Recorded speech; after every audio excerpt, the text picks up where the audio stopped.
नमस्कार, CB live के health care show में आपका स्वागत है। थायराइड ये वो बीमारी है जो हमारी लाइफस्टाइल, खान पान और कसरत न करने की आदतों के चलते देश भर में तेजी से बढ़ रही है, फैल रही है। अब तो युवा भी इसके चपेट में आ रहे हैं, कई मामलों में किशोर भी इससे पीड़ित दिखाई देते हैं। तो आखिर तेजी से फैलती थायराइड की समस्या क्या है, इसके लक्षण क्या हैं, ये क्यों होती है और होने से रोकने के लिए क्या बचाव के उपाय हैं, और अगर हो जाए तो इसका इलाज क्या है। इन तमाम सवालों को हमने सामने रखा डॉक्टर शीतल शाह के। उन्होंने क्या जवाब दिया आपके लिए, विस्तार से सुनिएगा और अपने दोस्तों और रिश्तेदारों में इस वीडियो को शेयर कीजिएगा। आज बात करेंगे थायराइड से संबंधित बीमारियों की। थायराइड दो तरह का होता है, एक फूलने वाला और एक सूखने वाला। जो फूलने वाला होता है उसको हाइपोथायरॉयडिज्म बोलते हैं और जो सूखने वाला होता है उसको हाइपरथायरॉयडिज्म बोलते हैं। ये थायराइड की बीमारी क्या है? थायराइड की ग्रंथि गले में होती है, वो बहुत छोटी होती है, डंबल शेप की होती है। वो उसमें से जो रस झरते हैं उसको T3 और T4 बोलते हैं।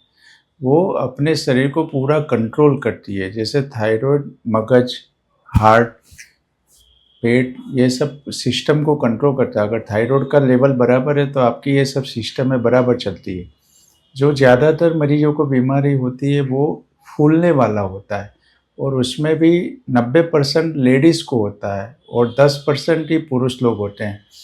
तो थायराइड के शुरुआती लक्षण क्या होते हैं? जो फूलने वाला थायराइड होता है उसकी बात करते हैं, जिसमें व्यक्ति को थोड़ा चलने में थक जाना, शरीर में सूजन आना, भूख नहीं लगना, कब्जियत रहना और ज़्यादातर केस में बाल पतले हो जाना या बाल झड़ने के लक्षण, ये शुरुआती लक्षण होते हैं। ये जो थायराइड की ग्रंथि है उसमें से T3 और T4 कम झड़ना चालू हो तो इसका कंट्रोल मगज में रहता है, जिसको पिट्यूटरी ग्रंथि बोलते हैं। वो पिट्यूटरी में से TSH आता है, वो बढ़ जाता है और T3 और T4 का लेवल कम हो जाता है। थायराइड की बीमारी क्यों होती है वो किसी को पता नहीं है। ये प्राइमरी इलनेस है। जैसे 5 बीमारियां शरीर के अंदर की होती है, BP, sugar, cholesterol, uric acid और थायराइड।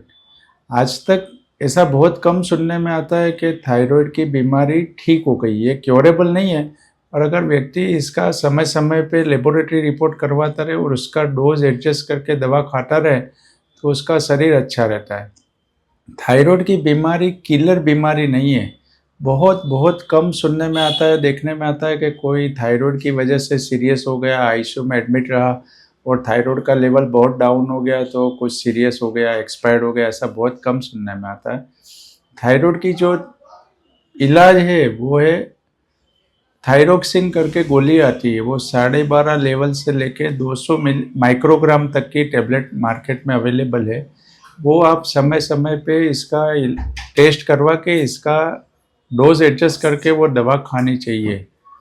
थायराइड बहुत माइल्ड इलनेस है, उससे डरने की ज़रूरत नहीं है। आपको बताए उसमें से कोई भी लक्षण हो तो आप आसपास के डॉक्टर में जाके कोई भी PHC, CHC या कोई भी जगह पे जाके आप इसका टेस्ट करवा के इसका इलाज चालू कर सकते हो। हाँ, जो लेडीज़ हो जिसको प्रेगनेंसी नहीं रहती हो या प्रेगनेंसी हो तो प्रेगनेंसी चाहिए या गर्भधारण हो गया है तो थायराइड का लेवल बहुत टाइट कंट्रोल में होना ज़रूरी है।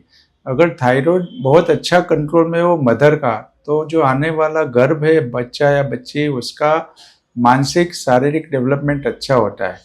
अगर मदर को हाइपोथायरॉयडिज्म हो तो आने वाले गर्भ को या शिशु को जन्म से कुछ बीमारियां होती है। इसलिए प्रेग्नेंट लेडीज या जो लेडीज जिसको प्रेगनेंसी चाहिए उनको थायराइड के बारे में थोड़ा सीरियसली सोच के उसका इलाज करवाना चाहिए। तो आज के हेल्थ केयर शो में हमने थायराइड पे बात की। अगले हफ्ते हम किसी नई बीमारी, नई डिजीज़ के साथ आपके बीच में फिर से होंगे। हेल्थ केयर शो का नाम ही आप समझ लीजिए कि हेल्थ को केयर कैसे की जाए, और इसके जरिए हम आपको अलर्ट करते हैं, सतर्क करते हैं कि कैसे आप गंभीर बीमारियों से या जो इम्पोर्टेंट ऑर्गन्स हैं बॉडी के, उनको आप सुरक्षित रख सकते हैं। देखते रहिए सीबी लाइव।